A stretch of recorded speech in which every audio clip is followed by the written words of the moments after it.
नमस्कार दोस्तों, एक बार फिर हाजिर हूँ एक नई और दिलचस्प कहानी के साथ। ये कहानी आपके मनोरंजन और सीख के लिए तैयार की गई है, जिसे हमने बेहद आसान और प्रभावशाली भाषा में प्रस्तुत किया है। कहानी के मूल अधिकार इसके असली लेखक के पास है। तो चलिए बिना देर किए शुरू करते हैं आज का ये शानदार सफर।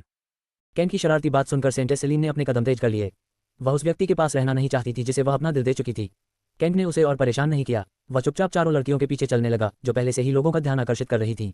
गेट के बाहर सैकड़ों लोग मौजूद थे। केंट समझ गया कि उनमें से ज्यादातर अमीर परिवारों से थे और शायद अपने बच्चों को सेक्ट में दाखिला दिलाने आए थे।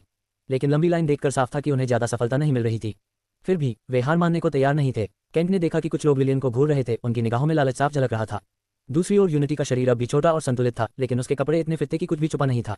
ये वेक्सटर का आइडिया था। लिलियन ने इसे सेक्ट यूनिफॉर्म का रूप दे दिया था, लेकिन असल में वह एक सोल आइटम था जो बेहद ताकतवर हमलों को भी झेल सकता था।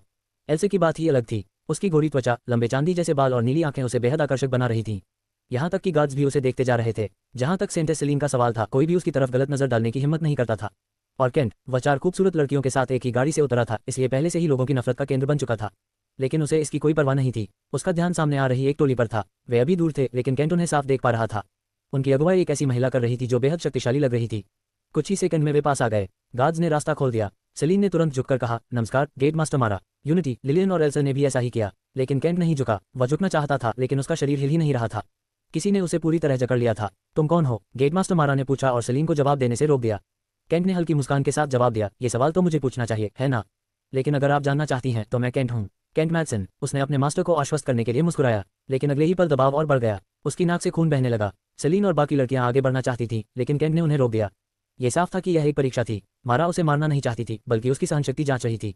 लेकिन केंट पीछे हटने वाला नहीं था। उसने पहले ही मारा को परख लिया था। वह जानता था कि वह बेहद ताकतवर है। मारा के साथ 5 और लोग थे, उसके शिष्य। वे केंट को देखकर अंदर ही अंदर मुस्कुरा रहे थे। केंट ने हल्का सा ठहाका लगाया, फिर उसने अपना हाथ उठाया और उंगलियां चटका दी। अगले ही पल उसके ऊपर से सारा दबाव गायब हो गया, जैसे कुछ हुआ ही ना हो। उसने अपनी नाक से खून पोंछा और मारा की तरफ देखा। स्वागत के लिए धन्यवाद गेट मास्टर, लेकिन अगली बार थोड़ा मजबूत दबाव इस्तेमाल कीजिएगा। उसकी मुस्कान में चुनौती साफ झलक रही थी। मारा के चेहरे पर पहली बार आश्चर्य दिखाई दिया। उसके पीछे खड़े 5 शिष्य भी स्तब्ध थे। सेलिन भी हैरान थी। केंट ने एक रूट ट्रांसेंडेंट के दबाव को खत्म कर दिया था।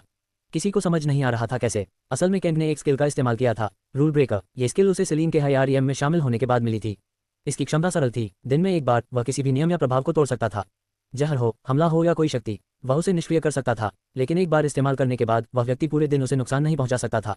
केंट ने यही स्किल मारा पर इस्तेमाल की थी। अब मारा चाहकर भी उस पर दबाव नहीं डाल पा रही थी। ये काम नहीं करेगा गेट मास्टर, केंट ने मुस्कुराते हुए कहा।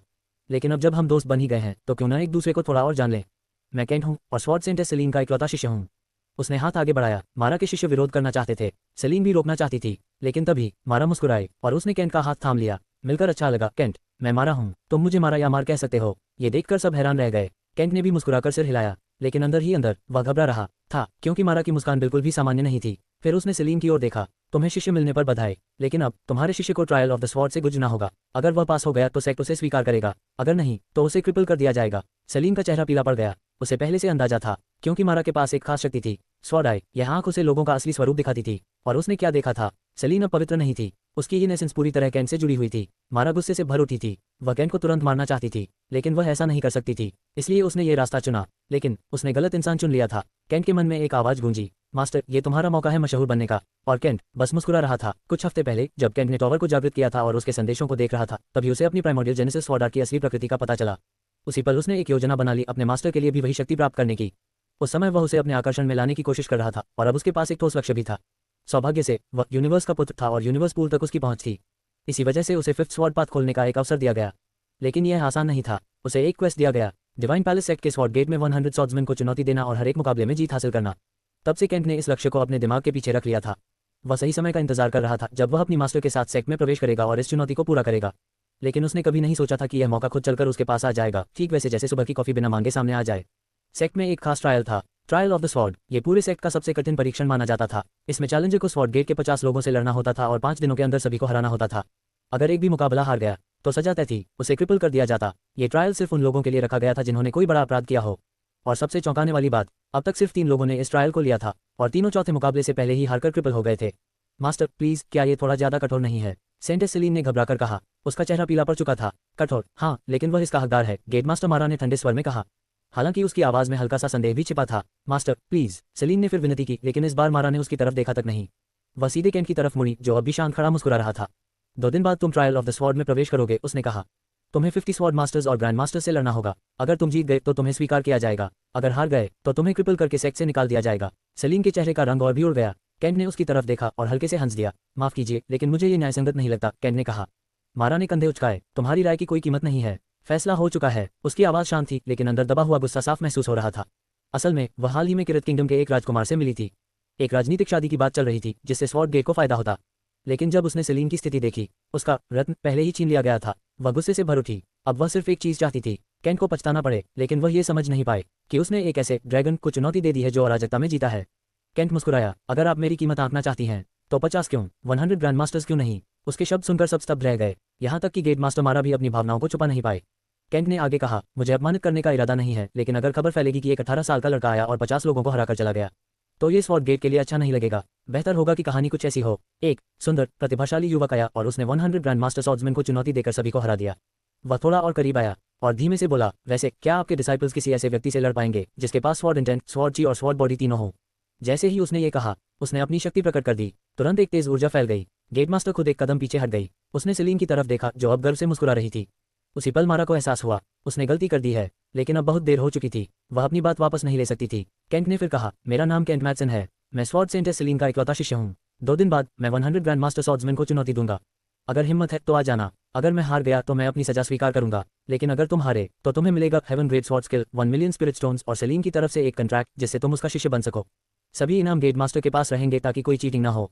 अब मिलते हैं लूजर्स। इतना कहकर केंट मुड़ा और चला गया, लेकिन उसके शब्द आग की तरह फैल गए। हर कोई उसकी चुनौती को आगे बढ़ाने लगा और हर बार कहानी और भी बड़ा चढ़ाकर सुनाई गई। 2 दिन में हजारों लोग इकट्ठा होने वाले थे, सिर्फ एक चीज के लिए, केंट को हराने के लिए। स्वॉर्ड सेंटेस सेलिन अपनी बहनों के साथ वहां से चली गई। वह केंट को अपने घर ले जाना चाहती थी और बाकी लड़कियों को रजिस्ट्रेशन के लिए भेजना चाहती थी। गेट मास्टर मारा कुछ देर वहीं खड़ी रही, फिर अपने 5 डिसाइपल्स के साथ चली गई, लेकिन उसके मन में एक बात घूम रही थी। जब केंट ने अपनी शक्ति दिखाई, वह ऊर्जा साधारण नहीं थी, वह उन लोगों जैसी थी जिन्होंने हजारों साल तक लड़ाई की हो। उसे महसूस हुआ 2 दिन बाद कुछ ऐसा होगा जो उसकी सोच बदल देगा। वह नहीं चाहती थी कि केंट जीते, लेकिन वह ये भी जानती थी शायद वह उसे रोक नहीं पाएगी। और अगर उसे पता होता कि केंट 2 दिन बाद एक और घोषणा करेगा जो सैकड़ों स्वॉर्ड्समैन का मनोबल तोड़ देगी, तो शायद वह अभी ही कुछ कर देती। लेकिन अब समय चल चुका था और जल्द ही उसे एक सच्चाई समझ में आने वाली थी। 1000 साल से भी ज्यादा जीवन जीने के बाद पहली बार वह उस वाक्य का अर्थ समझेगी जो अमरों ने कहा था, प्रतिभाशाली, जीनियस और प्रोडिजी होते हैं, लेकिन इन सबसे ऊपर कुछ लोग होते हैं जिन्हें राक्षस कहा जाता है। कुछ घंटों बाद पूरे स्वॉर्ड गेट में खबर फैल चुकी थी। हर किसी की प्रतिक्रिया एक जैसी थी, गुस्सा। केंट की हिम्मत ने सबको जला दिया था, लेकिन जैसे ही उन्होंने इनाम के बारे में सुना, उनके चेहरे बदल गए। अब गुस्से की जगह लालच और उत्साह था। स्वॉर्ड गेट के सभी जीनियस आगे आने लगे और अपने नाम दर्ज कराने लगे। 2 दिन बाद वे केंट को सबक सिखाने वाले थे। आखिरकार वह उसी व्यक्ति का शिष्य था जिसे वे सब अपना आदर्श मानते थे। स्वॉर्ड सेंटेस, केंट, तुम इतने शांत कैसे रह पाए और उस औरत के सामने मजाक भी कर रहे थे। मैंने मेज गेट के ज्यादातर डिसाइपल से सुना है कि सेक्ट मास्टर के बाद वही इस पूरे सेक्ट की सबसे ताकतवर इंसान है। लिलियन ने चलते हुए पूछा। वे सभी सेंटेस सेलिन के निवास की ओर बढ़ रहे थे। सेलिन का अपना एक छोटा सा महल था, इसलिए केंट का वहीं रहना तय था। आखिर वह उसका शिष्य था। केंट हल्का मुस्कुराया। मेरे शहर में इसे रिस्क कहते हैं। मैं किसी खूबसूरत औरत के सामने डरकर खड़ा होने वाला नहीं था, उसने आत्मविश्वास से कहा, जैसे पहले से ही कुछ योजनाएं बना रहा हो। सेलिन ने उसकी ओर देखा, उसकी आंखों में हल्की चेतावनी थी। अभी अपने स्तर को समझो, अगर तुमने कुछ भी गलत करने की कोशिश की तो मास्टर तुम्हारा सिर काटने में एक पल भी नहीं लगाएगी। राजा भी उससे डरते हैं, उसने शांत लेकिन गंभीर स्वर में कहा। लेकिन सिस्टर सेलिन, आपने कभी नहीं बताया कि आपका भी कोई मास्टर था, यूनिटी ने आश्चर्य से पूछा। सेलिन हल्के से मुस्कुराए। अब वह मेरी मास्टर नहीं है। जब मैं स्वॉर्ड सेंटेस बनी तब से हमारा रिश्ता बदल गया, लेकिन उससे पहले वही थी जिसने मुझे तलवार की हर कला सिखाई, उसने नर्म स्वर में कहा। केंट ने उसकी बात सुनी और सिर हिलाया। तुमने पहले कभी उसका जिक्र नहीं किया, क्या तुम डरती थी कि ऐसा कुछ हो सकता है? सेलिन कुछ पल चुप रही, फिर हल्के से हंस दी। शायद क्योंकि मास्टर ऐसी है जो छिपी हुई बातें भी जान लेती है, उसने धीरे से कहा। केंट ने उसकी तरफ देखा। तो तुम्हें लगता है उसे हमारे बारे में पता चल गया? सेलिन ने बिना झिझक जवाब दिया। बिल्कुल, अगर उसे पता नहीं होता तो वह इतनी कठोर सजा नहीं देती। शायद वह अब भी चाहती थी कि मैं किसी बड़े परिवार में शादी करूं ताकि स्वॉर्ड गेट को फायदा हो। केंट मुस्कुराया, उसकी आंखों में आत्मविश्वास चमक रहा था। चिंता मत करो, मैं उसे समझा दूंगा कि तुम्हारे लिए सबसे सही इंसान मैं ही हूं, और अगर वह नहीं मानी तो मैं उसे मानने पर मजबूर कर दूंगा। सेलिन ने हल्की मुस्कान के साथ कहा। तुमने उसे सच में नाराज कर दिया है? केंट ने कंधे उचकाए। हो सकता है मैं थोड़ा ज्यादा आगे बढ़ गया, लेकिन यह जरूरी था। मुझे कुछ काम पूरे करने हैं, और वैसे भी मेरे पास तैयारी के लिए 30 दिन से ज्यादा समय है। चारों लड़कियां मुस्कुरा दी। वे समझ गईं कि वह टावर की बात कर रहा है। टावर के अंदर समय अलग तरह से चलता था, बाहर के कुछ दिन अंदर महीनों में बदल जाते थे। इसका मतलब था केंट के पास खुद को स्वॉर्ड ग्रैंड मास्टर बनाने के लिए काफी समय था। इसका मतलब मैं तुम्हें सेक्ट में घुमा नहीं पाऊंगा, केंट ने कहा। यूनिटी हंस पड़ी। कोई बात नहीं, हम संभाल लेंगे। सिस्टर सेलिन हमारे साथ है, तुम बस ट्रेनिंग करो। अगर हार गए तो न सिर्फ इज्जत जाएगी बल्कि क्रिपल भी हो जाओगे, उसने मजाक में कहा। केंट ने सिर हिलाया। मैं जीतूंगा। सवाल ये नहीं है कि जीतूंगा या नहीं, सवाल ये है कि कैसे जीतूंगा। सेलिन ने गंभीर होकर कहा। तुम्हें सावधान रहना होगा। गेट मास्टर के 5 शिष्य इस चैलेंज में जरूर शामिल होंगे। वे सभी बहुत खतरनाक हैं। उन्होंने स्वॉर्ड इंटेंट और स्वॉर्ड ची दोनों को 4थे स्तर तक मास्टर किया है और उनके पास तुमसे कहीं ज्यादा लड़ाई का अनुभव है। और सिर्फ वही नहीं, सेक्ट में कई छिपे हुए प्रतिभाशाली लोग भी हैं जो इस मौके का फायदा उठाकर नाम कमाना चाहेंगे। मैं ज़्यादा नहीं कहूंगी क्योंकि तुम्हें उनसे वैसे भी लड़ना है। बस तैयार रहना। कुछ ही देर में वे सेलीन के निवास के सामने पहुंच गए। सब कुछ वैसा ही था जैसा उसने छोड़ा था, साफ, सुंदर और व्यवस्थित। कैंट ने चारों ओर नजर दौड़ाई। उसे तुरंत समझ आ गया, यहाँ कई प्रकार के फॉर्मेशंस लगे हुए हैं। कुछ सुरक्षा के लिए, कुछ जासूसी रोकने के लिए, और कुछ आवाज को पूरी तरह खत्म करने के लिए। वह हल्का मुस्कुराया। ये जगह तो काफी काम आने वाली है, उसने मन ही मन सोचा। सेलीन उन्हें एक बगीचे जैसे ट्रेनिंग ग्राउंड से ले गई। यह मेरा ट्रेनिंग ग्राउंड है। यहाँ एक खास फॉर्मेशन है, यहाँ कोई मर नहीं सकता, चाहे सिर ही क्यों न कट जाए, उसने गर्व से कहा। अंदर का घर बेहद सुंदर और सजा हुआ था। कैंट ने तुरंत महसूस किया यहाँ एक ऐसा फॉर्मेशन भी है जो घर को हमेशा साफ और व्यवस्थित रखता है। सेलीन ने मुस्कुराकर कहा, मैंने खुद बनाया है। कैंट उसके पास आया और शरारती अंदाज में उसे पकड़ लिया। एल्सा, लिलियन और यूनिटी ने बस आंखें घुमा ली। वे सब की आदी हो चुकी थीं। सेलीन, जो पहले मासूम थी, अब पूरी तरह बदल चुकी थी। हम कहाँ रहेंगे? कैंट ने पूछा। सेलीन उसे एक बड़े कमरे में ले गई जहाँ एक विशाल बिस्तर था जिस पर 5 लोग आराम से सो सकते थे। कैंट बिना देर किए बिस्तर पर कूद गया और सेलीन को भी खींच लिया। कुछ ही क्षणों में कमरे में हल्की हंसी और नजदीकी की आवाजें भर गईं। बाकी तीनों लड़कियां चुपचाप बाहर निकल गईं। समय बीतता गया, फिर कुछ घंटों बाद सब शांत हो गया। जब कैंट और सेलीन बाहर आए तो बाकी तीनों उनका इंतजार कर रही थीं। कैंट ने यूनिटी की तरफ देखा। तुम अपनी परीक्षा पास करना, फिर मैं तुम्हें इनाम दूंगा। फिर एल्से की तरफ मुड़ा। तुम्हारे लिए भी वही, अगर तुम पास हो गई तो सीधे कोर डिसाइपल बन जाओगी। एल्से ने आत्मविश्वास से कहा, हमने 1 महीने तक टावर में ट्रेनिंग की है, हम जरूर पास होंगे। कैंट ने सिर हिलाया और तीनों को विदा किया। फिर वह अचानक गायब हो गया, टावर के अंदर प्रवेश कर चुका था। सेलीन ने बाकी दोनों को इशारा किया, चलो हमें भी कुछ काम करने हैं। उधर टावर के अंदर कैंट सीधे स्वॉर्ड टावर में नहीं गया, वह अल्केमी टावर में पहुंचा। वहां उसने तुरंत एक बात तैयार किया और अपने शरीर को मजबूत बनाने की प्रक्रिया शुरू कर दी। अब उसका लक्ष्य साफ था। कुछ ही दिनों में वह बॉडी कल्टिवेशन के रास्ते पर कदम रखेगा और बाहर के सिर्फ 2 दिनों में वह इतना शक्तिशाली बन जाएगा कि पूरा सेक्ट उसे देखकर कांप उठेगा। मैक्स, तुमने सुना? एक युवक ने अपने दोस्त से पूछा जो लकड़ी की तलवार से ट्रेनिंग डमी पर लगातार वार कर रहा था। क्या सुना? मैक्स ने तलवार चलाना थोड़ी देर के लिए रोका और उसकी तरफ मुड़ा। एक हरामी है, नाम है कैंट, वही स्वॉर्ड सेंटेस का डिसाइपल। उसने 100 ग्रैंड मास्टर स्वॉर्ड्समैन को चुनौती दे दी है। 2 दिन बाद ट्रायल ऑफ द स्वॉर्ड के मैदान में लड़ाई होगी, युवक ने कहा। मैक्स की भौहें सिकुड़ गईं। हिम्मत तो है उसमें, लेकिन मुझे लगता है वह खुद को ही शर्मिंदा करेगा, उसने कहा और फिर से अभ्यास शुरू कर दिया। वह सेक्ट के बेहतरीन ग्रैंड मास्टर स्वॉर्ड्समैन में से एक था। ये चुनौती उसके लिए एकदम सही मौका थी। हालांकि बाहर से वह शांत दिख रहा था, अंदर ही अंदर वह कैंट को कोस रहा था। क्यों? क्योंकि वह भी उन कई लोगों में से था जो स्वॉर्ड सेंटेस का डिसाइपल बनना चाहते थे। जब उसे पता चला कि सेलीन ने किसी और को चुन लिया है तो यह उसके लिए बहुत बड़ा झटका था। वह चैलेंज में शामिल हो सकता था, लेकिन इसका कोई फायदा नहीं था क्योंकि सेलीन पहले ही अपना डिसाइपल चुन चुकी थी और यह फैसला बदला नहीं जा सकता था। लेकिन सब कुछ बदल गया जब उसके दोस्त डोमिनिक ने अगली बात कही, जो भी उसे हराएगा उसे heaven great sword skill, 100 million spirit stones और स्वॉर्ड सेंटेस का डिसाइपल बनने का मौका मिलेगा। बस इतना सुनना था। मैक्स ने तुरंत अपनी लकड़ी की तलवार फेंकी और रजिस्ट्रेशन सेंटर की तरफ दौड़ पड़ा। उसे उम्मीद थी कि वह देर नहीं हुआ होगा। वैसे भी वह ग्रैंड मास्टर स्वॉर्ड्समैन की रैंकिंग में टॉप 20 में था। उसके पास मौका जरूर होगा, चाहे सैकड़ों लोग पहले ही रजिस्टर कर चुके हों। गेट मास्टर खुद ये सुनिश्चित करेगी। कैंट का अपमान वह चुपचाप नहीं सहने वाली थी। उसने अपने 5 डिसाइपल्स को पहले ही आदेश दे दिया था, जो भी करना पड़े जीतना है। हालांकि कैंट की ऑरा बहुत शक्तिशाली थी, फिर भी उसे अपने डिसाइपल्स पर पूरा भरोसा था। उसे यकीन था कैंट जीत नहीं पाएगा। मैक्स के जाने के बाद डोमिनिक भी उसके पीछे दौड़ पड़ा। लेकिन सिर्फ वही नहीं, पूरे सेक्ट में खबर आग की तरह फैल चुकी थी। सैकड़ों हजारों लोग रजिस्ट्रेशन के लिए जा रहे थे। हर कोई कैंट को हराना चाहता था। उधर सेंटेस, सेलीन, एल्सा और यूनिटी के साथ आर्चर गेट की ओर बढ़ रही थी। लिलियन पहले ही मेज गेट जा चुकी थी ताकि वह अपने दोस्तों को इस चैलेंज के बारे में बता सके। यूनिटी के पास टोकन ऑफ प्रिविलेज था, जिसकी वजह से उसे सीधे इनर डिसाइपल के एग्जाम्स देने की अनुमति मिल गई। उसका टेस्ट बहुत सरल था। उसे टियर 4 स्पिरिट बीस्ट्स का शिकार करना था। उसे 60 मिनट दिए गए थे, लेकिन उसने 30 मिनट से भी कम समय में 10 बीस्ट्स मार दिए।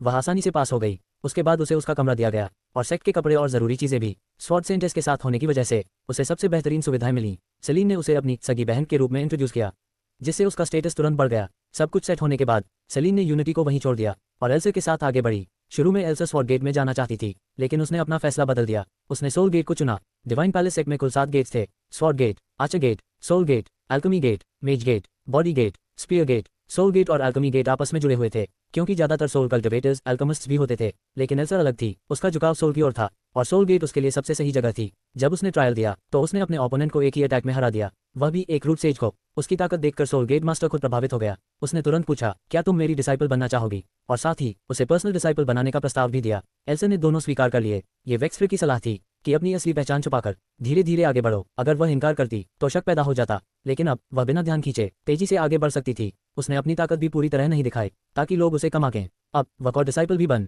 चुकी थी और गेट मास्टर की डिसाइपल भी। उसका दर्जा अचानक बहुत ऊंचा हो गया था। गेट मास्टर ने तुरंत उसे सोल पैगोडा भेज दिया, जहां उसे 2 सोल स्किल सीखने थे। जब एल्सा सेट हो गई, सेलीन मेज गेट गई। वह लिलियन की सुरक्षा सुनिश्चित करना चाहती थी। मेज गेट सुंदरियों और बुलियों का अड्डा था और सेक्ट का सबसे बड़ा गेट भी। यहाँ छिपे हुए प्रतिभाशाली लोग भरे पड़े थे। सेलीन ने सबको साफ बता दिया, लिलियन मेरी बहन है। बस उसकी स्थिति तुरंत बदल गई। अब कोई उसे परेशान करने की हिम्मत नहीं करता। वह मेज गेट की सबसे लोकप्रिय मेजेस में से एक बन गई।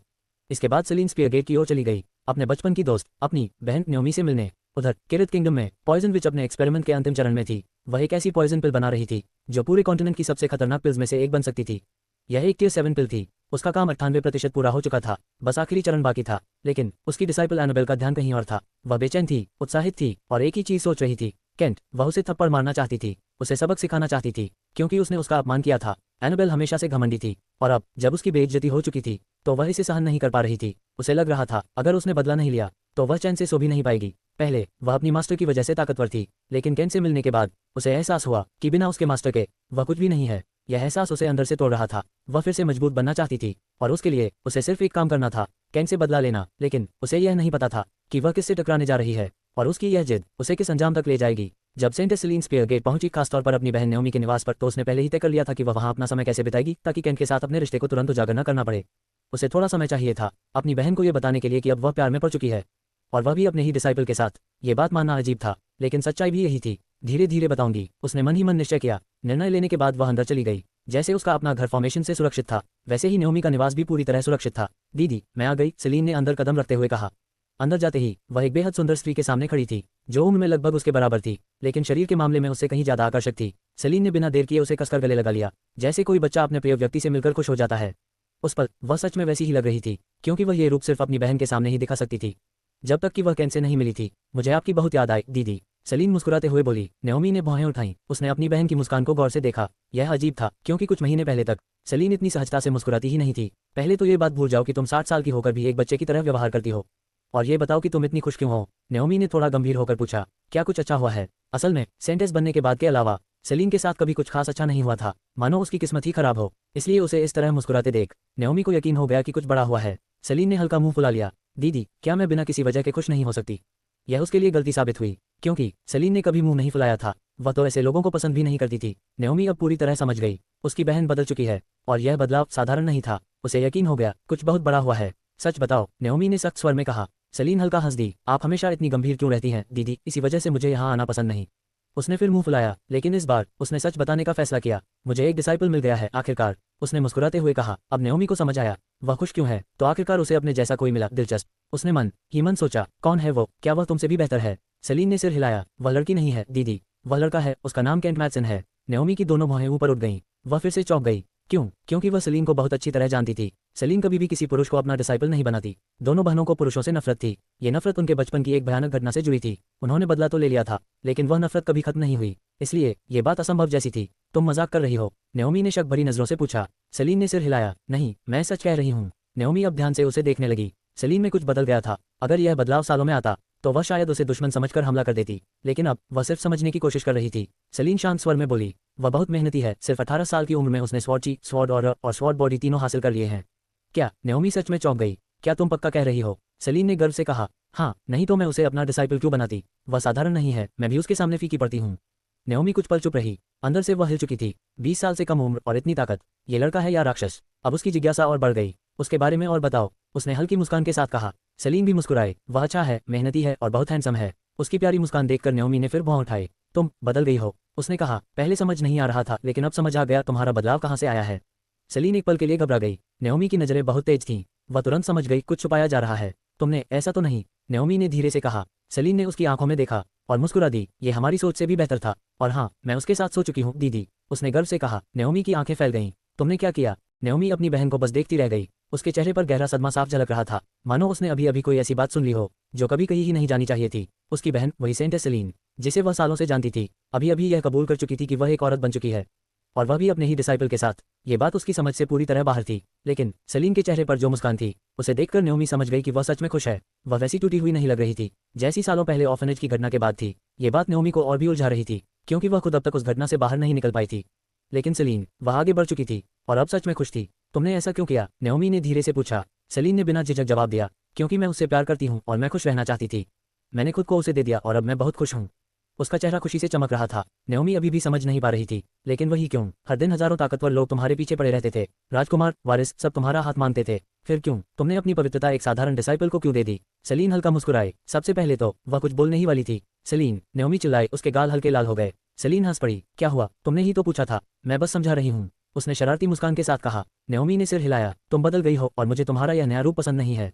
सेलिन का चेहरा थोड़ा नर्म हुआ। ऐसा इसलिए है क्योंकि तुमने वो अनुभव नहीं किया जो मैंने किया। जो हमने देखा था वो अलग था, और जो मैंने महसूस किया वो उससे कहीं ज्यादा अच्छा और मीठा था। सेलिन ने धीरे से नाओमी का हाथ पकड़ लिया। उसकी आंखों में दृढ़ता थी। उसने मन बना लिया था, वह अपनी बहन को भी इस रास्ते पर लाएगी। क्यों? क्योंकि अब वह खुद एक नई दुनिया देख चुकी थी, और वह चाहती थी कि उसकी बहन भी खुश हो। तुम मुझे ऐसे मत देखो दीदी, मैं अभी भी वही छोटी बहन हूँ जिसे आपने हमेशा बचाया। मैं बदली नहीं हूँ, बस अब मैं खुश हूँ, और क्योंकि हम दोनों का रिश्ता इतना गहरा है, मैं चाहती हूँ कि तुम भी खुश रहो।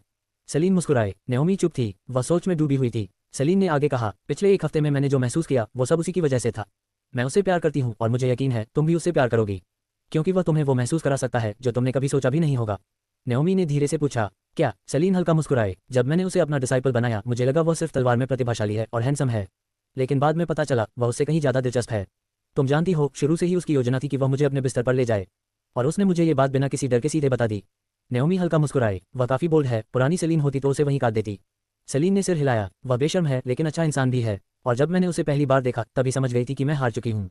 मैं भागना चाहती थी लेकिन नहीं भाग पाए। क्यों? नाओमी ने तुरंत पूछा। सेलिन ने धीरे से कहा, क्योंकि मैं उसे महसूस करना चाहती थी, मैं उस अनुभव को जानना चाहती थी, और जब मैंने खुद को उस इच्छा के हवाले किया तब मुझे समझ आया कि मैंने सही फैसला लिया।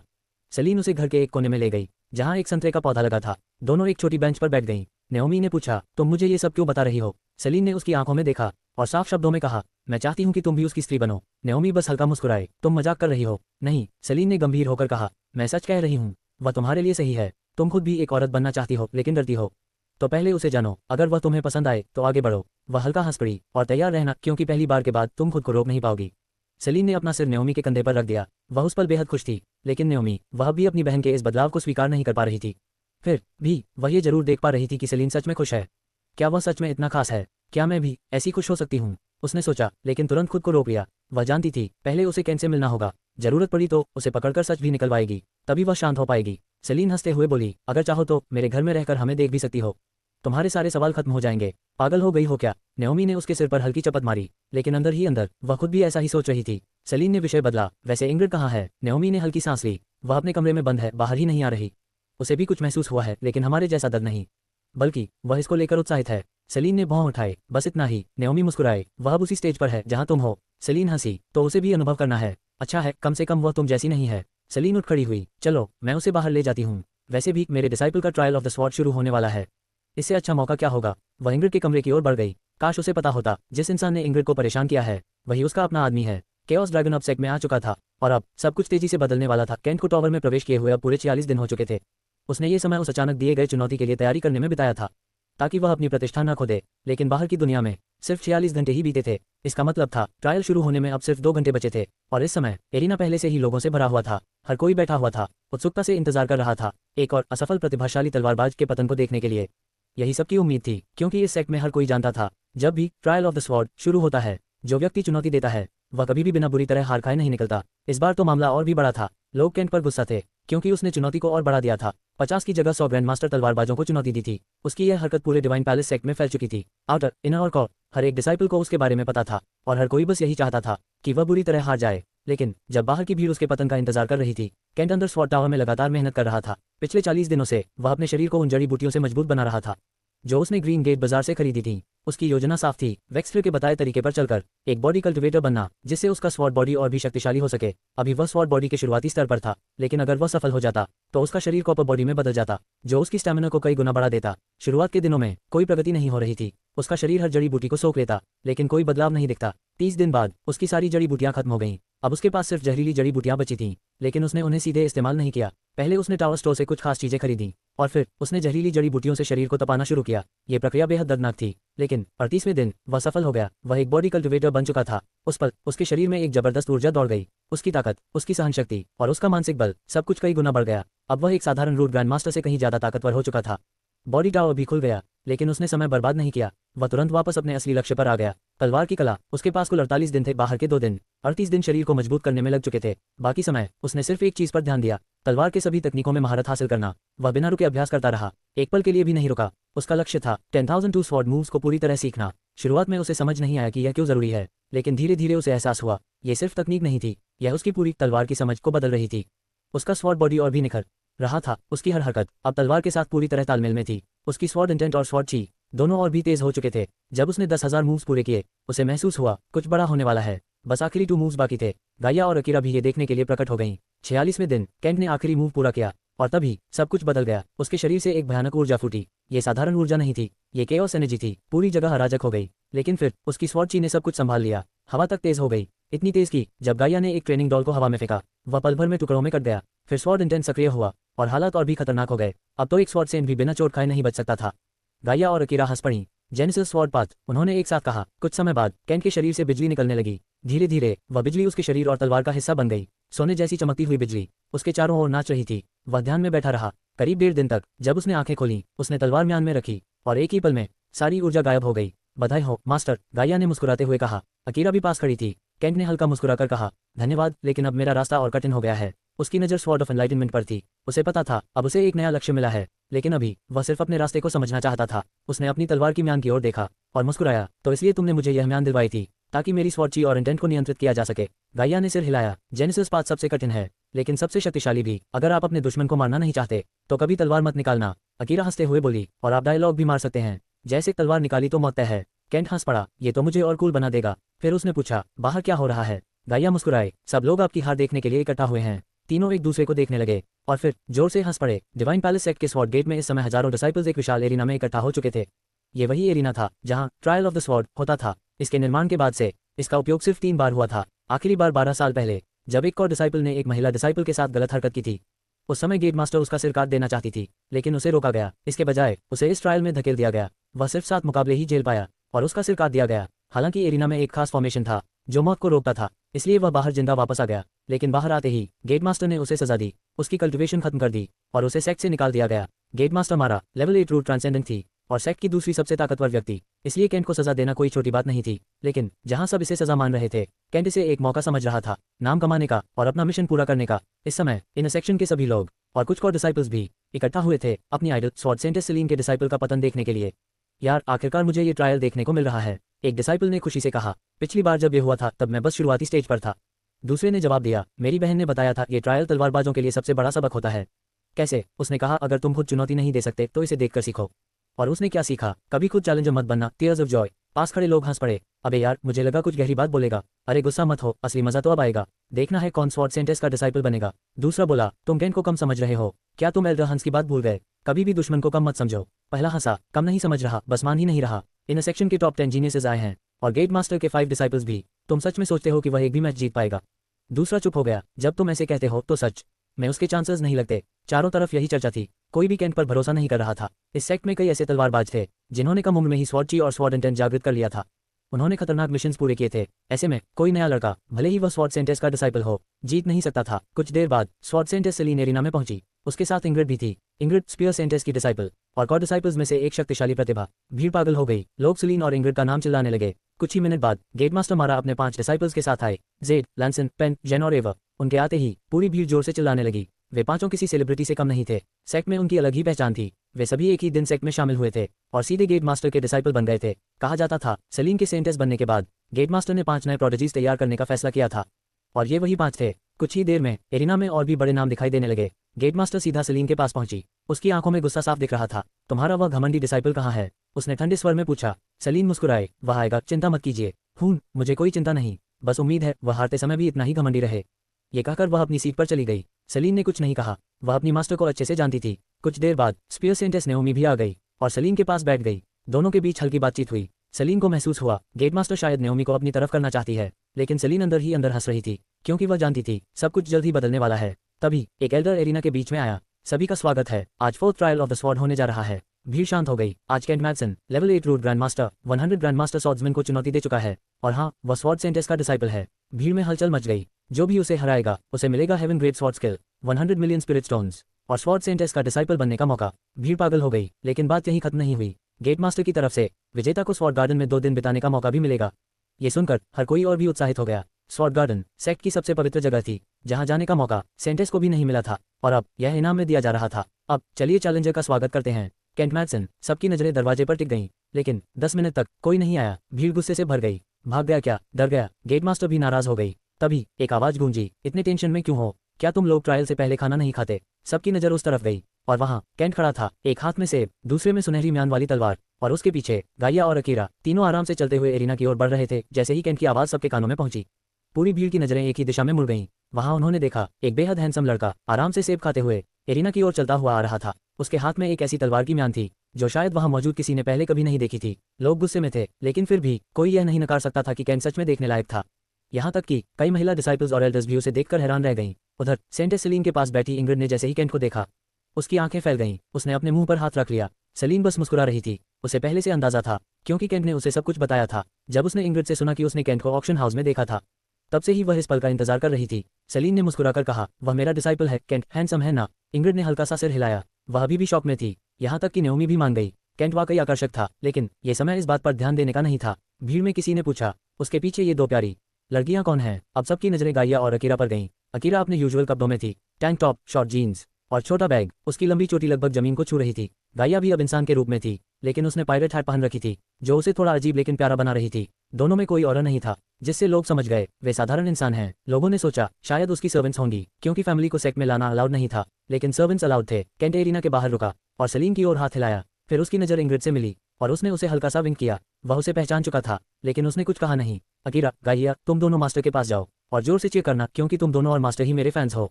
दोनों दौड़कर सलीम के पास चली गईं। उन्हें देखकर हर किसी का मन कर रहा था उन्हें केंट से छीन ले। वे इतनी प्यारी थीं। केंट एरिना में गया और एल्डर की ओर मुस्कुराया। एल्डर उसे घूर रहा था, जैसे कह रहा हो, तू बहुत बड़ा घमंडी है। केंट ने सेब का एक और बाइट लिया और तब तक इंतजार किया जब तक शोर शांत नहीं हो गया।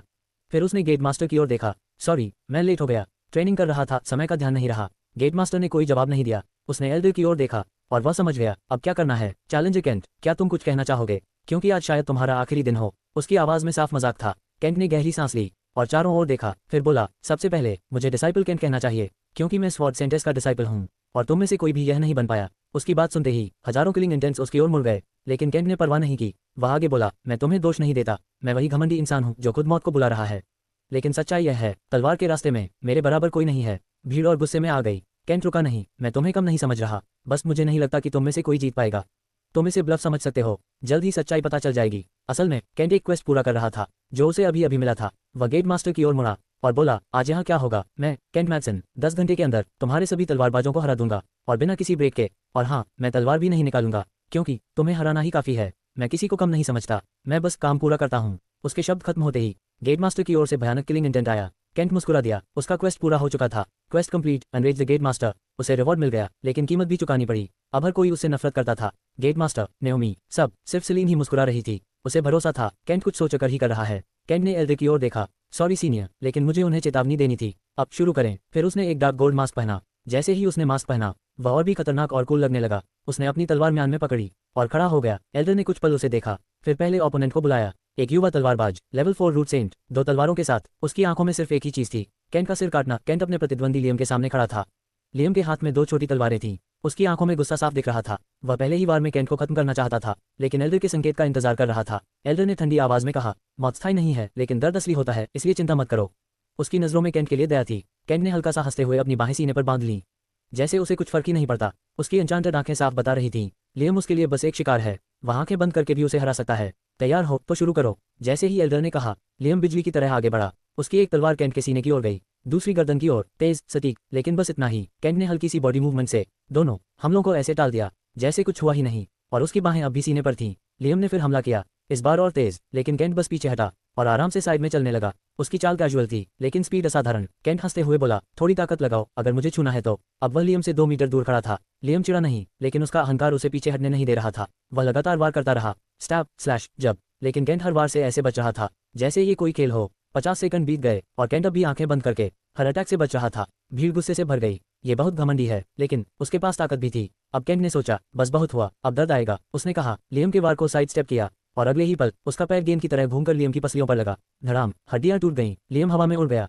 और एरिना के बाहर जा गिरा, बेहोश। केंट ने ज्यादा ताकत नहीं लगाई थी, फिर भी वह उसे गिराने के लिए काफी था। उसने हल्की मुस्कान के साथ कहा, कमजोर। उसकी आवाज पूरे एरिना में गूंज गई। अब सबके चेहरे पर शौक नहीं, गुस्सा था। अगला ओपोनेंट बिना बुलाए ही कूद पड़ा। एल्डर ने सीधे कहा, फाइट। यह ओपोनेंट क्लिफ था, एक लॉन्ग स्वॉर्ड यूजर। उसने आते ही स्वॉर्ड ची एक्टिवेट किया और सीधा जान लेने वाले अटैक के साथ आया। Twin sword strike. उसकी स्वॉर्ड और 2 तेज धारों में बदल गई जो केंट की ओर बढ़ी, लेकिन जैसे ही वे केंट को छूने वाली थीं, वह गायब हो गया। अगले ही पल वह क्लिफ के पीछे था। धड़ाम, एक किक और क्लिफ भी बाहर। बस कुछ पसलियां टूटी, लेकिन होश में था। उसके चेहरे पर शौक साफ दिख रहा था। अगर केंट सीरियस होता तो वह मर चुका होता। केंट ने बाकी ओपोनेंट्स की ओर देखा और हाथ से इशारा किया, आओ। अब सबका गुस्सा चरम पर था। तीसरी ओपोनेंट, एक लड़की, एरिना में उतरी। उसके पास एक पतली तलवार थी और एक फ्लाइंग स्वॉर्ड भी। उसने केंट की ओर देखकर किलिंग जेस्चर किया। केंट मुस्कुराया और जमीन पर पैर जमा दिया। एल्डर ने बैटल शुरू किया और उसने हमला किया। 24 स्ट्रिंग वीविंग स्ट्राइक। तुरंत 12 स्वॉर्ड की स्ट्रिंग्स केंट की ओर बढ़ी, लेकिन केंट ब्लिंक करके गायब हो गया। हमला बेकार गया। केंट थोड़ा निराश हुआ क्योंकि यह अटैक बहुत कमजोर था। उसे लगा था ये टेक्निक पावरफुल होगी, लेकिन लोग इसे ठीक से यूज ही नहीं कर पा रहे थे।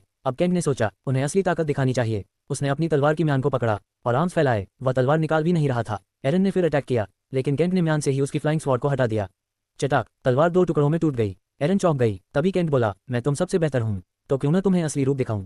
24 स्ट्रिंग वीविंग स्ट्राइक का उसने हल्का सा जेस्चर किया और अचानक 24 मोटी स्वॉर्ड की स्ट्रिंग्स प्रकट हुई, एक जाल की तरह, हर एक धारदार, खूबसूरत और जानलेवा। एरन जम गई। उसने आंखें बंद कर ली। उसे लगा वह मरने वाली है, लेकिन आखिरी पल में केंट उसके पास आया और उसे हल्का सा किक मारकर बाहर भेज दिया। वह बच गई। फिर अटैक केंट पर गिरा। भयानक शॉकवेव बना, लेकिन केंट को खरोंच तक नहीं आई। अब पूरा एरिना समझ गया केंट कौन है। गेट मास्टर भी समझ गई। उसने अभी उस टेक्निक का असली रूप देखा था और वह परफेक्ट था। उसने सेलीन की ओर देखा। सेलीन मुस्कुराई और बोली, वह मेरा डिसाइपल है। उसने इसे सेकंड्स में सीखा और अगले दिन 36 स्ट्रिंग्स तक अपग्रेड कर दिया। शायद अब उससे भी आगे है। गेट मास्टर शांत हो गई और उसी पल उसे एक बात समझ आ गई, इस एरिना में कोई भी केंट को हरा नहीं सकता, उसके अपने डिसाइपल्स भी नहीं। एक और डिसाइपल एरिना से बाहर जा गिरा, जमीन पर जोरदार आवाज के साथ। वह 67वां था जिसे केंट ने हवा में उड़ा दिया था, और यह आखिरी नहीं था। सबसे हैरान करने वाली बात, सिर्फ 2 घंटे से भी कम समय हुआ था और आधे से ज्यादा लोग हार चुके थे। केंट थोड़ा निराश था। वह टावर से उम्मीद लेकर आया था, लेकिन यहाँ जो हो रहा था वह उसकी उम्मीदों से बहुत नीचे था। उसे पता था अभी बेस्ट लोग बचे हैं, लेकिन वह भी बेकार ही साबित होंगे। केंट अब उस स्तर पर था जहाँ ग्रैंड मास्टर स्वॉर्ड्समैन उसके लिए कुछ नहीं थे। भीड़ में एक डिसाइपल बोला, ये एक राक्षस है, और वह अकेला नहीं था। एल्डर्स तक यही सोच रहे थे। केंट ने सबकी एक्सपेक्टेशंस तोड़ दी थी। एक लड़की जिसे सब लाउडमाउथ कहते थे बोली, जब मैंने सुना कि सेंट सेलीन का डिसाइपल सबको चैलेंज कर रहा है, मुझे लगा यह पागल है, लेकिन ये तो बहुत ही खतरनाक है। कोई उसकी बात से असहमत नहीं हुआ, क्योंकि यह सच्चाई थी। किसी ने नहीं सोचा था कि केंट एक भी मैच जीत पाएगा, और अब वह ट्रायल जीतने वाला पहला इंसान बनने वाला था। एक और डिसाइपल बोला, अब कौन इसे रोक सकता है। कोई 5 मिनट भी टिक नहीं पाया, और तीसरे मैच के बाद इसने कोई टेक्निक भी यूज नहीं की। ये ट्रायल तो खत्म ही समझो। उसी समय 68वां ओपोनेंट भी 60 सेकंड के अंदर बाहर जा गिरा। केंट को थकान नहीं थी, वह सिर्फ एक स्किल यूज कर रहा था, ब्लिंक। इस समय वह लगभग अजेय था। लोग अपनी स्ट्रॉन्गेस्ट टेक्निक्स इस्तेमाल कर रहे थे, लेकिन उसे छू भी नहीं पा रहे थे। जैसे ही हमला उसके करीब आता, वह गायब, और अगले पल पीछे। कुछ लोगों ने पैटर्न समझने की कोशिश की, लेकिन हर बार असफल हुए। आखिरकार उन्होंने हार मान ली। 40 मिनट बाद 90 डिसाइपल्स हार चुके थे। अब केंट एक सेलिब्रिटी बन चुका था। लोग उसकी एरोगेंस भूल गए थे, लेकिन उससे नफरत अब भी थी। अकीरा और गाइया उसकी तारीफ करते नहीं थक रहे थे। अकीरा, मुझे लगता है मास्टर को बस बैठ जाना चाहिए और इन्हें 1 घंटा अटैक करने देना चाहिए। गाइया ने मजाक उड़ाते हुए कहा, हाँ, ये तो बच्चों की तरह मारते हैं। अकीरा हंसी, मास्टर को तो सो जाना चाहिए, 5 घंटे बाद उठे, तब भी ये खून की एक बूंद नहीं निकाल पाएंगे। लोग उन्हें घूर रहे थे, जैसे अभी गला दबा देंगे। फिर अकीरा ने सलीम की ओर देखा, मास्टर, क्या आपको नहीं लगता मास्टर बहुत औसम है। सलीम मुस्कुराए, तुम्हारे मास्टर जो मेरे डिसाइपल हैं सच में कमाल के हैं। शायद जल्दी ही मैं उनकी डिसाइपल बन जाऊं। उसने हल्की नजर न्योमी और गेट मास्टर पर डाली। दोनों समझ गईं। एक हल्का शर्माई, दूसरी ने दांत भींच लिए। गेट मास्टर ने कहा, जेन, जाओ उसे संभालो। जेन उठी, छोटी कद की, सुंदर, 2 तलवारों के साथ, level 7 root saint, sword intent और स्वॉर्ड ऑरर दोनों। वह गेट मास्टर की सबसे ताकतवर डिसाइपल थी, और पूरे किंगडम की ब्यूटीज में से एक। वह हवा में उठी और एरिना में उतरी। भीड़ पागल हो गई। केंट भी प्रभावित हुआ। उसने उसे स्कैन किया और पाया वह बहुत स्ट्रांग है। तुम केंट हो, मेरा नाम जेन है, याद रखना जब तुम सड़क पर फेंके जाओगे। उसने कहा। उसकी ऑरा फट पड़ी। पूरा एरिना शार्प एनर्जी से भर गया। केंट ने महसूस किया उसके कपड़े कट रहे थे, लेकिन वह शांत था। उसने गेट मास्टर को देखा और विंक किया, फिर बोला, इसे बाद में संभाल लेना, इसका दाव हाथ टूट सकता है। गेट मास्टर का दिल रुक गया। वह कुछ बोलती उससे पहले केंट ने कदम बढ़ाया। पहला कदम स्वॉर्ड इंटेंट विस्फोट, दूसरा कदम स्वॉर्ड ची विस्फोट, तीसरा कदम जेन गायब। केंट ने इस बार कोई दया नहीं दिखाई। अनगिनत रेजर शार्प ब्लेड्स बने और जेन को टुकड़ों में काट दिया। सब कुछ एक पल में खत्म। अगले ही पल वह बाहर रिस्पॉन हुई और बेहोश हो गई। गेट मास्टर तुरंत पहुंची, लेकिन तब तक सब खत्म हो चुका था। केंट ने उनकी ओर देखा भी नहीं। उसकी ऑरा अभी भी एक्टिव थी। उसने बाकी लोगों की ओर देखा और कहा, जो जीतना चाहते हैं बस अंदर आओ। अगर 3 सेकंड टिक गए तो जीत तुम्हारी। ये घमंड था, लेकिन एक मौका भी। मैक्स अंदर आया और अगले ही पल बाहर, बेहोश। कोई समझ नहीं पाया क्या हुआ। एक और आया, वही हाल, तीसरा वही। अब गेट मास्टर सहन नहीं कर पाए। बस ट्रायल खत्म हुआ। विजेता केंट मैथसन। अब से वह ऑफिशियल डिसाइपल है स्वॉर्ड सेंटेस का। इतना कहकर वह अपने डिसाइपल्स को लेकर चली गई, लेकिन जाते जाते उसने केंट को मैसेज भेजा, मैं तुमसे बाद में मिलूंगी। यह अभी खत्म नहीं हुआ। लेखक की टिप्पणी, मुझे पता है कि आप में से कुछ लोग एक लंबी लड़ाई की उम्मीद कर रहे थे, लेकिन एमसी इतना ज्यादा ताकतवर है कि ग्रैंड मास्टर स्वॉर्ड्समैन के खिलाफ लड़ाई बस एक तरफा ही हो सकती थी। ऐसा लगता जैसे वह उनके सपनों को कुचल रहा हो, इसलिए आगे के अध्यायों में इसकी भरपाई होगी। Open mouth smile. तलवार परीक्षा में केंट की जीत की खबर पूरे डिवाइन पैलेस सेक्ट में आग की तरह फैल गई। सिर्फ 1 दिन से भी कम समय हुआ था और हर किसी के मुंह पर सिर्फ एक ही नाम था, केंट। चाहे कोई भी गेट हो, हर जगह वही चर्चा। उसकी प्रसिद्धि सिर्फ सेक्ट तक सीमित नहीं रही, बल्कि बाहर तक पहुंच गई। कुछ डिसाइपल्स ने उसकी लड़ाई को रिकॉर्डिंग क्रिस्टल्स में रिकॉर्ड कर लिया था और अब वे उसे आपस में शेयर कर रहे थे। कुछ लालची लोग उन्हें बाहर बेच भी रहे थे। यह अब किंगडम लेवल की खबर बन चुकी थी। स्पीयर गेट, जो हमेशा स्वॉर्ड गेट का प्रतिद्वंदी रहा था, अब उनका मजाक उड़ाने लगा। इससे डिसाइपल्स के बीच झड़प भी शुरू हो गई। हालांकि एल्डर्स ने बीच में आकर सब रोक दिया, लेकिन मामला शांत नहीं हुआ। केंट ने सेक्ट की सोच ही बदल दी थी। एक level 8 root grand master 100 grand master swordsman को हरा दे, वह भी रूट सेंट लेवल के। ये बात समझ से परे थी। ये होना ही नहीं चाहिए था, लेकिन हुआ। स्वॉर्ड गेट हार गया, लेकिन अब उनके पास एक राक्षस था जिस पर वे गर्व कर सकते थे। बाकी गेट समझ गए, अगर अभी कुछ नहीं किया तो देर हो जाएगी। केंट को अभी ही रोकना होगा, इससे पहले कि वह और खतरनाक बन जाए। धीरे धीरे सभी गेट मास्टर्स और एल्डर्स बैठकों में जुट गए। सब एक ही बात सोच रहे थे, केंट को कैसे दबाया जाए। सेक्ट एकजुट नहीं था, हर कोई चालाक था और एक दूसरे की पीठ में छुरा घोंपने को तैयार। केंट अब उनके लिए खतरा बन चुका था और वे उसे खत्म करना चाहते थे। सेक्ट के बाहर वीडियो और भी तेजी से फैल रहा था। एक रिकॉर्डिंग पहुंची एवरलास्टिंग इमॉर्टल स्वॉर्ड सेक्ट तक।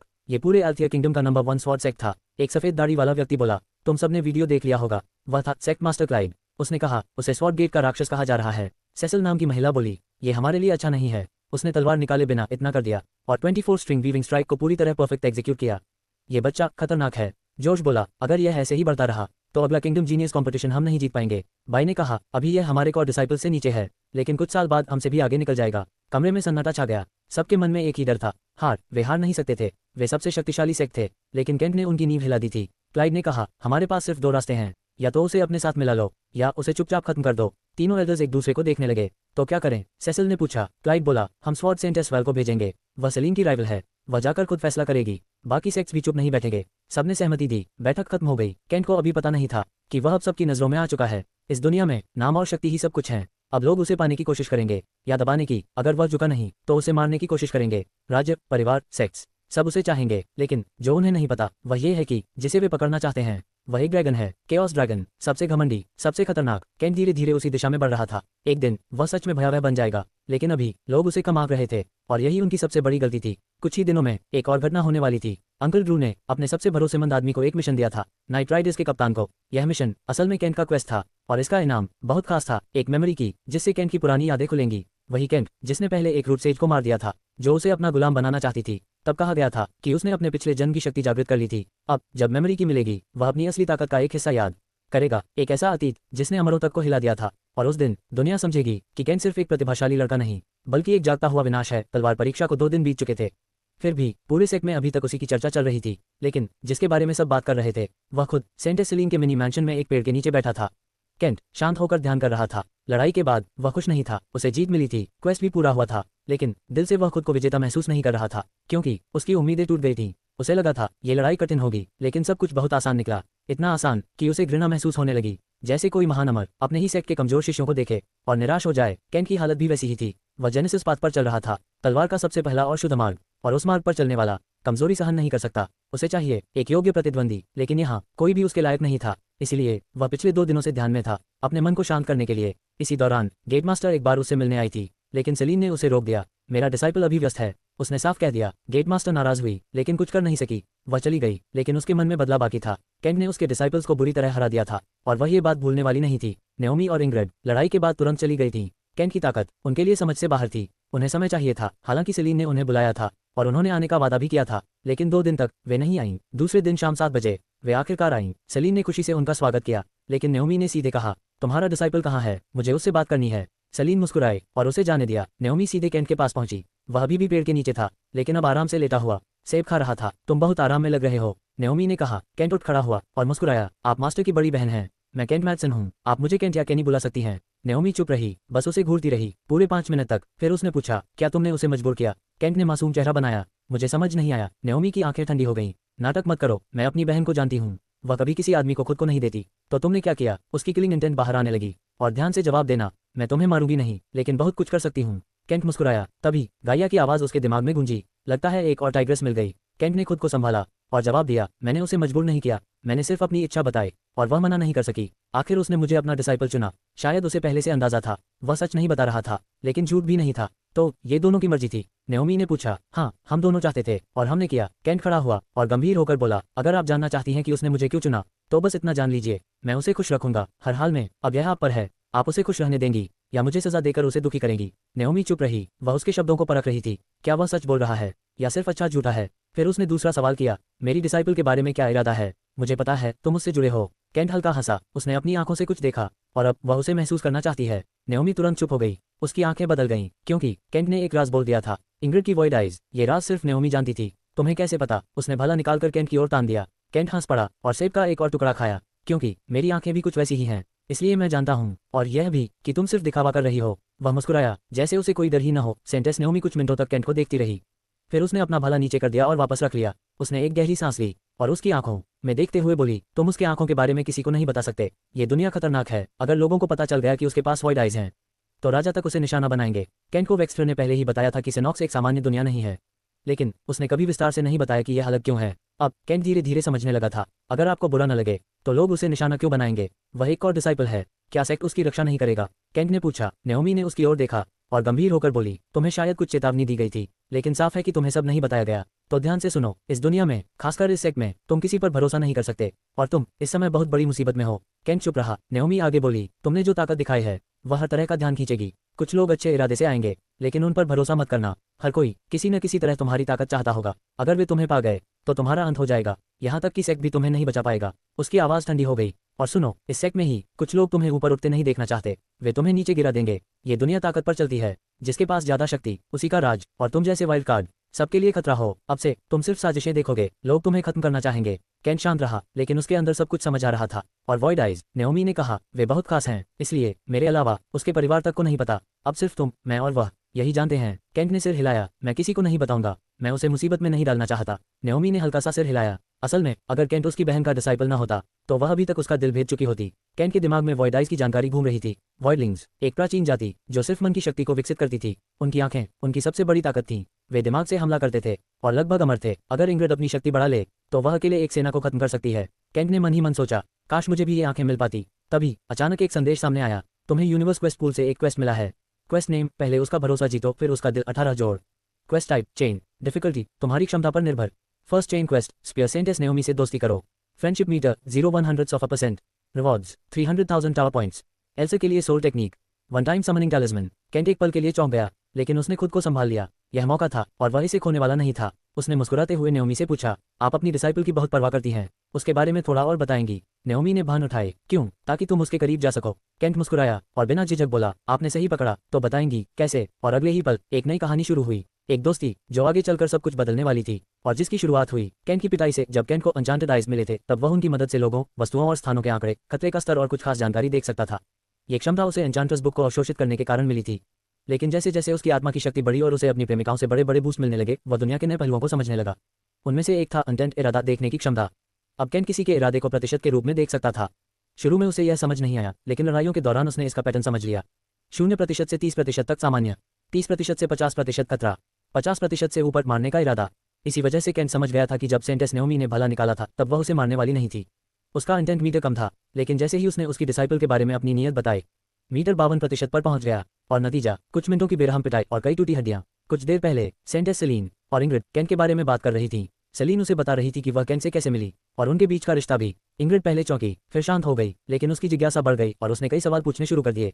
सेलीन खुश थी क्योंकि उसे पता था वह क्या कर रही है। तभी एक चीख सुनाई दी, फिर दूसरी। दोनों तुरंत बाहर भागी और जो उन्होंने देखा उससे वे कुछ पल के लिए जम गईं। केंट जमीन पर था और सेंटेस नेओमी उसे अपने हाथों से पीट रही थी। उसका दाहिना हाथ अजीब कोण पर मुड़ा हुआ था और बायां पैर भी। 5 मिनट बाद नेओमी रुकी, उसने एक हीलिंग पोशन निकाला और केंट को पिला दिया। आउच! केंट दर्द से चिल्लाया। तभी सेलीन ने उसका हाथ पकड़कर सीधा कर दिया। चुप रहो, बच्चे हो क्या? नेओमी ने झल्लाकर कहा और उसके सिर पर मारते हुए उसका पैर भी सीधा कर दिया, जानबूझकर धीरे और दर्दनाक तरीके से। केंट दर्द सहते हुए उसे देखता रहा और एक पल के लिए नेओमी हल्का मुस्कुराई, फिर खड़ी हो गई। ठीक होने के बाद मेरे पास आना, अभी कुछ बातें बाकी हैं। उसने इंग्रिड की ओर देखा, तुम यहाँ रह सकती हो, लेकिन इस कमीने से दूर रहना, ये सांप है। और वह उड़कर चली गई। केंट कुछ देर जमीन पर पड़ा रहा, फिर उसके होंठों पर मुस्कान आई। एक दिन बदला जरूर लूंगा। Friendship meter 5/100%। इतनी दर्दनाक घटना के बाद भी दोस्ती 5% बढ़ गई थी। केंट के हिसाब से ये सफल था। सेलीन तुरंत उसके पास आए, तुम ठीक हो? बस हल्की चोटें हैं। केंट खड़ा हो गया और चलकर दिखाया, फिर उसने इंग्रिड की ओर देखा और मुस्कुराया, हम ठीक से मिले नहीं। मैं केंट हूँ, केंट मैथसन। उसने हाथ बढ़ाया, इंग्रिड ने पकड़ लिया। इंग्रिड को समझ नहीं आ रहा था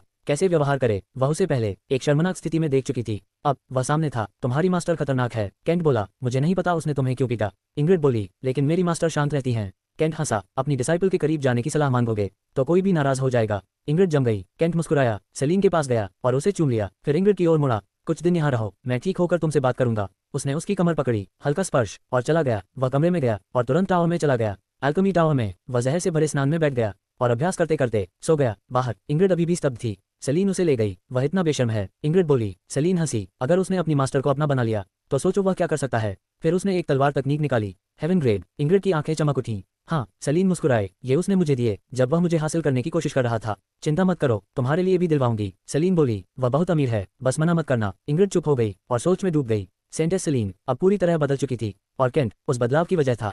केंट और अंकल ड्रू से अलग होने के बाद सडन, जो पहले आर्या के नाम से जानी जाती थी, वरिंडर किंगडम की ओर बढ़ी। उसका इरादा साफ था, उस व्यक्ति से बदला लेना जिसे वह कभी अपनी बहन समझती थी। लेकिन सच्चाई कुछ और ही निकली थी और अंत में उसे पीठ में खंजर मिला। एक ऐसा धोखा जो अक्सर जलन से भरे रिश्तों में देखने को मिलता है। मेलेडी, वह उसके लिए बहन जैसी थी, लेकिन आर्य, जो अब सडन बन चुकी थी, से जलन के कारण उसने डैरन के साथ मिलकर उसे धोखा दिया। मलरक नोबल फैमिली का ठंडा और घमंडी वारिस। सडन आज तक नहीं समझ पाई कि सब कुछ कैसे बिखर गया, लेकिन अब उसे सिर्फ बदला चाहिए था। रात के अंधेरे में वह तेजी से वरिंडर किंगडम की ओर बढ़ी। उसे पहले से पता था कि डैरन और मेलेडी एल्थिया किंगडम जा रहे हैं, जहां सालाना नीलामी होने वाली थी। उनका मकसद था 10-year-old गोल्ड एसेंस मशरूम को बेचना, लेकिन सडन ऐसा होने नहीं दे सकती थी। नाइट राइडर के रूप में वह जल्दी ही वरिंडर की सीमा तक पहुंच गई और फिर अपने मानव रूप में लौट आए। उसने अपना चेहरा ढक लिया और एक हुडी पहन ली। कुछ ही देर में वह स्टोनहेवन में मलरक परिवार की हवेली के बाहर थी। वह छिपकर इंतजार करने लगी। 1 घंटे बाद एक नौकरानी वहां से गुजरी। सडन ने तुरंत अपनी तकनीक का इस्तेमाल किया, उसे काबू किया, उसके दिमाग से जानकारी निकाली और फिर उसकी यादें मिटा दी। जब नौकरानी उठी, उसे कुछ याद नहीं था। जानकारी मिलने के बाद सडन फिर नाइट राइडर बन गई और अपनी शैडो मारे पर सवार होकर निकल गई। उसे पता चला मलरक परिवार कुछ दिन पहले ही निकल चुका था और अब रेडन सिटी की ओर जा रहा है। यह अजीब था, उन्हें वेस्टपोर्ट सिटी जाना चाहिए था जहां नीलामी होने वाली थी, लेकिन वे रेडन क्यों जा रहे थे? उसने ज्यादा सोचा नहीं और आगे बढ़ती रही। 2 दिन बाद उसे उनका सुराग मिल गया। तुरंत उसने अपनी स्किल वेल ऑफ डेथ सक्रिय की। अब कोई जीवित उसे देख नहीं सकता था। कुछ ही देर में वह उनके कैंप के पास पहुंच गई। वह चुपचाप आगे बढ़ी और डैरन को एक तंबू में देखा, अपने आदमियों के साथ बात करते हुए। हम उस लड़की की लाश नहीं ढूंढ पाए, एक आदमी बोला, लेकिन खून के निशान मिले हैं, शायद कोई जानवर उसे खा गया। डैरन मुस्कुराया, ठीक ही हुआ, मैं उसे मारना नहीं चाहता था, लेकिन वह इतनी मूर्ख नहीं थी, इसलिए उसे मरना पड़ा। सडन की आंखों में ठंडापन आ गया। फिर डैरन बोला, अगर किल न होता तो हमें पता नहीं चलता कि उसके पास हाई ग्रेड स्पिरिट रूट है। अब हम उसे बेचेंगे और मशरूम भी पाएंगे। सब हंसने लगे। सडन ने उनकी नजर का पीछा किया और दूसरे तंबू की ओर बढ़ी। वहां 6 रूट सेंट्स पहरा दे रहे थे, लेकिन वह उनके पार निकल गई और अंदर झांका। अंदर 3 लड़कियां कैद थीं, रूनिक जंजीरों में बंधी हुई। उनमें से एक मेलेडी थी। सडन ठहर गई, जिसे वह सोच रही थी। वह अब कैद थी। वह कुछ पल तक उन्हें देखती रही, फिर वापस चली गई। दूर जाकर वह अपने मानव रूप में आए और गहरी सांस ली। उसकी आंखों में पछतावा था। तो उसने मुझे धोखा नहीं दिया, उसे मजबूर किया गया था। उसके दिमाग में पुरानी यादें चलने लगीं। मेलेडी के साथ बिताए पल, हंसी, खुशी, वह हमेशा उसे हंसाती थी, हर मुश्किल में साथ देती थी। इसलिए जब उसने धोखा दिया, सडन टूट गई थी। लेकिन अब सच्चाई सामने थी। मैं समझ क्यों नहीं पाए? उसने मुट्ठी भींच ली। अब उसके सामने 2 रास्ते थे, पूरे समूह को खत्म कर देना, मलरक परिवार की सच्चाई उजागर करना। ये सिर्फ बदला नहीं था, ये इंसानों की तस्करी थी और अब वह इसे नहीं छोड़ेगी। कभी कभी पीछे से आवाज आए, थोड़ा पीछे हटकर देखना चाहिए, तभी असली सच्चाई दिखती है। सडन ने मुड़कर देखा, उसका कप्तान वहां खड़ा था। सडन ने अपने कप्तान की ओर देखा, जो बस शांत खड़ा था। वह समझ गई थी कि वह काफी देर से वहां मौजूद था, लेकिन अब जाकर सामने आया था। क्या आपको पहले से पता था कि उसके धोखे की असली वजह क्या थी? उसने पूछा। हाँ, अंकल ड्रू ने शांत स्वर में जवाब दिया, जिस दिन उसने तुम्हें पीछे से वार किया था, उसी दिन समझ गया था। वह अपनी मर्जी से ऐसा नहीं कर रही थी। सडन ने गहरी सांस ली और सिर हिलाया। तो क्या ये कोई परीक्षा थी जो आपने मेरे लिए रखी थी? अंकल ड्रू मुस्कुराया, ये सब अचानक हुआ, लेकिन हाँ, इसे एक परीक्षा ही मान लो। और तुम पास हो गई। वह आगे बोला, अगर तुम गुस्से में आकर सीधे अंदर घुस जाती और सबको मार देती जो तुम कर सकती हो, तो इसका मतलब होता कि तुम अभी नाइट राइडर बनने के लायक नहीं हो। तब मैं तुम्हें फिर से नरक भेज देता, कुछ 1000 सालों के लिए। सडन का शरीर कांप उठा, लेकिन उसने खुद को संभाल लिया। लेकिन अब, ड्रू ने कहा, तुमने खुद को साबित कर दिया है। अब आगे क्या करना है ये तुम्हारे ऊपर है। सडन ने दूर कैंप की ओर देखा और हल्की मुस्कान आई। रात होते ही मैं सबको खत्म कर दूंगी और लड़कियों को आज़ाद करूंगी। मेलेडी के साथ पुराना रिश्ता तो नहीं लौट सकता, लेकिन उसे आज़ादी देना मेरा कर्तव्य है। अगर यही तुम्हारा फैसला है तो मैं यहाँ हूँ, ड्रू ने कहा।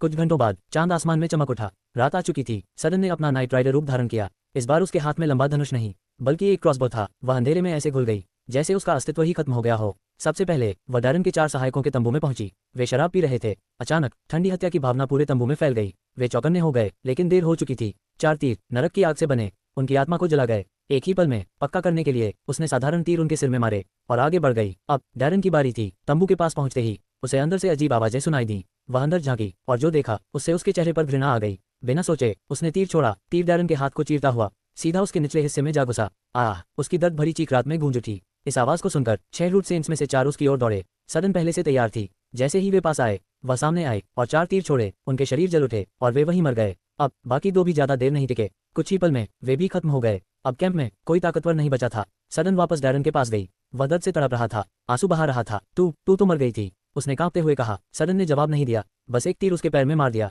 चीख फिर गूंज उठी। मैं एक सवाल पूछूंगी, सच सच जवाब देना, वरना अगला तीर और ज्यादा दर्द देगा। डैरन तुरंत मान गया। तुमने मेलेडी को मेरे खिलाफ क्यों इस्तेमाल किया? उसके पास प्लैटिनम ग्रेड स्पिरिट रूट है। मैंने उसे अपनी बनाना चाहा, लेकिन उसने मना कर दिया, तो मैंने उसे नियंत्रित कर लिया और तुम्हें मरवाया। सडन की आंखें ठंडी हो गईं। तो ये सब तुम्हारी योजना थी, मुझे अपराधी बनाने की। डैरन कांपने लगा। मैंने सब बता दिया, कृपया मुझे छोड़ दो। लेकिन अब बहुत देर हो चुकी थी। सडन के हाथ में हरी नरक आग जल उठी। अगली जिंदगी में इंसान बनना सीखना। और उसने डैरन को आग में जला दिया। उसकी चीखें पूरी रात गूंजती रहीं। और उस रात एक बात साफ हो गई, नाइट राइडर्स वापस आ चुके थे। और अब रात उन्हीं की थी। जिस तंबू में तीनों लड़कियां कैद थी, उसका दरवाजा खुला और सडन अंदर दाखिल हुई।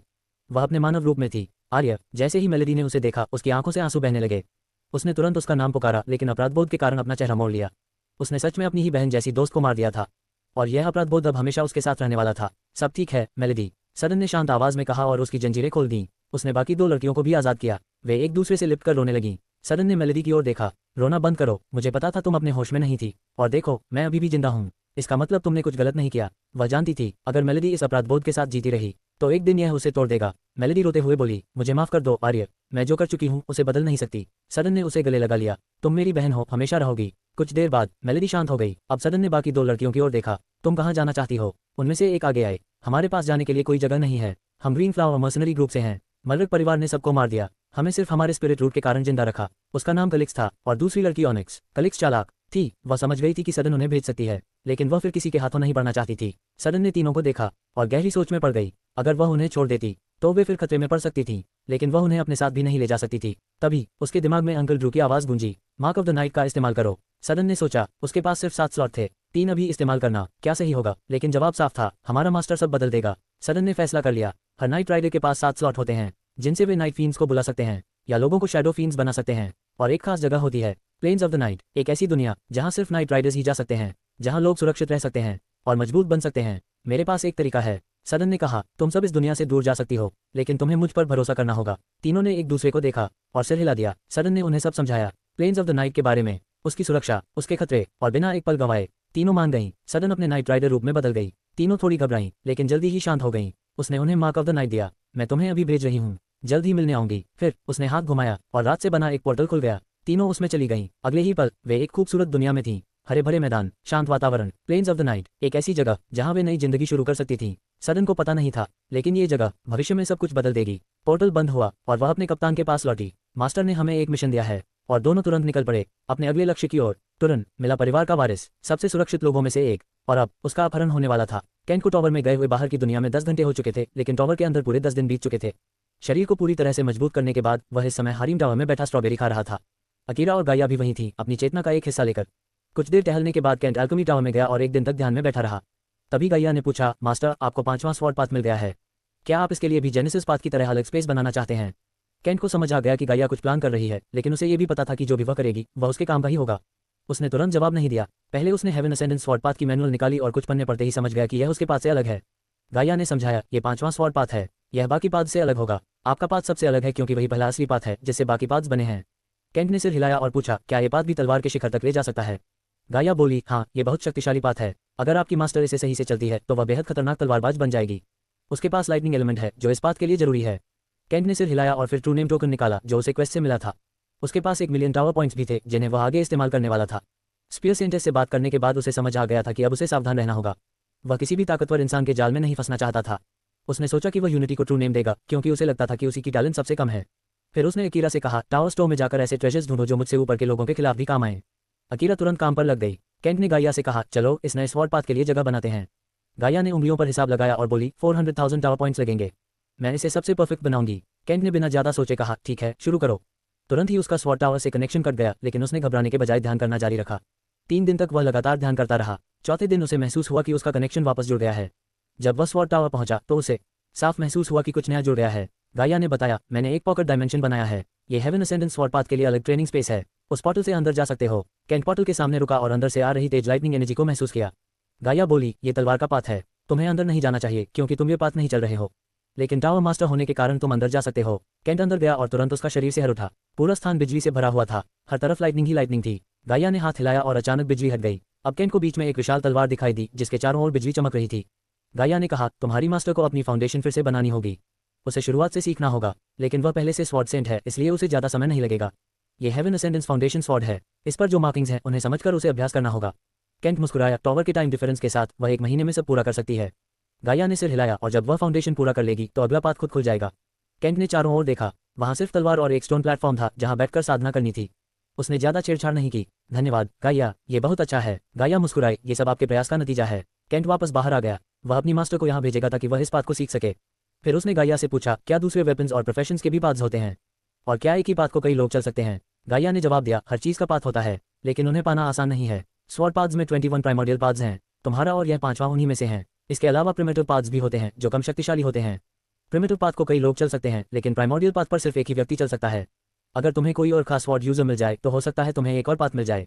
केंट सिर्फ मुस्कुराया और सिर हिलाया। अब उसने अपनी मास्टर के लिए सब कर दिया था। अब समय था खुद को और मजबूत बनाने का। केंट स्वॉर्ड टावर के अंदर खड़ा था, उसके चेहरे पर हैरानी साफ दिखाई दे रही थी। टावर के अंदर कुछ नए बदलाव हुए थे, लेकिन जो चीज़ उसे सबसे ज्यादा चौंका रही थी वह थी उसके सामने दिखाई दे रही जानकारी।